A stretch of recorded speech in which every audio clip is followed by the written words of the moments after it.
would you please tell us about your Canton roots and where you live? Sure. So I was born and raised in North Canton, and when I married Rich about 33 years ago, we moved to Canton, and that became my home. We live in historic Ridgewood in a house that is 100 years old, and it is actually the house that Rich grew up in.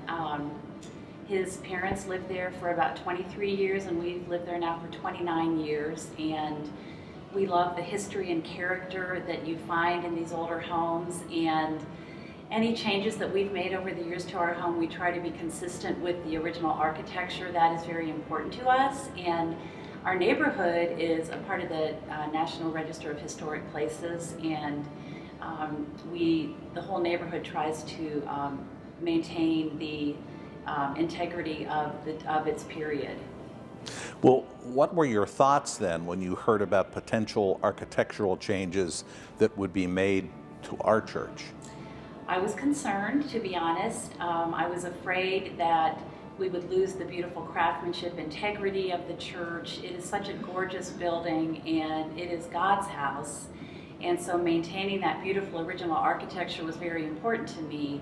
I was very pleased to find out that the Spirit and Space Committee had done their homework, and they hired an architectural firm that specializes in historic renovation.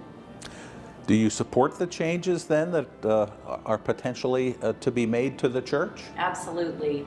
You know, it makes me sad now to hear of people, members of our congregation and members of the community, that are not able to attend worship service and other gatherings of our church because they cannot access the building. We want these changes will make it more open to others coming in, and I know that that will indeed further bless our congregation. Thank you, Laura. And Rich, what were your thoughts when you heard about some of the work being done by the Spirit and Space team? Well, I must be honest and say that my initial reaction is, oh my goodness, don't ruin this beautiful historic church.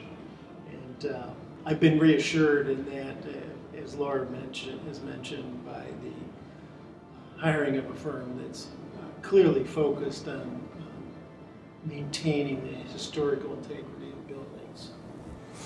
And why do you think this is a special place? Well, I think sometimes we're so focused on right now that we forget what came before. And this particular place was actually platted when Canton was originally founded back in 1801. And this corner was devoted for the location of the church. And it was in, I believe, 1821 that the Presbyterian church first came here. And so there's a lot of history. The sanctuary was built in 1871, and a president was buried here that very same year. And we've had additions since then. So it's a place where generations of families have come to meet God and come to praise and glorify God. So it has deep historical, spiritual meaning, I think, far beyond our current moment. Any other thoughts about the project and how it relates to the character of our church? Yeah, I think that the project, in my view, is essential. And if we look again backwards, we find the sanctuary built in 1871. There were additions made in 1910 and 1951. Then the beautiful stained glass was put in 1952. And all of those were done in a very sensitive way to the history and character of this beautiful place. And we're a long way away from 1951, and there's some things that have to be done to make it more accessible, more usable. And in my view, we have an obligation to do that, as those who came before us felt. And I'm quite confident that we can do that, we should do that, and that we're called to do that. Rich, thank you very much. You're welcome.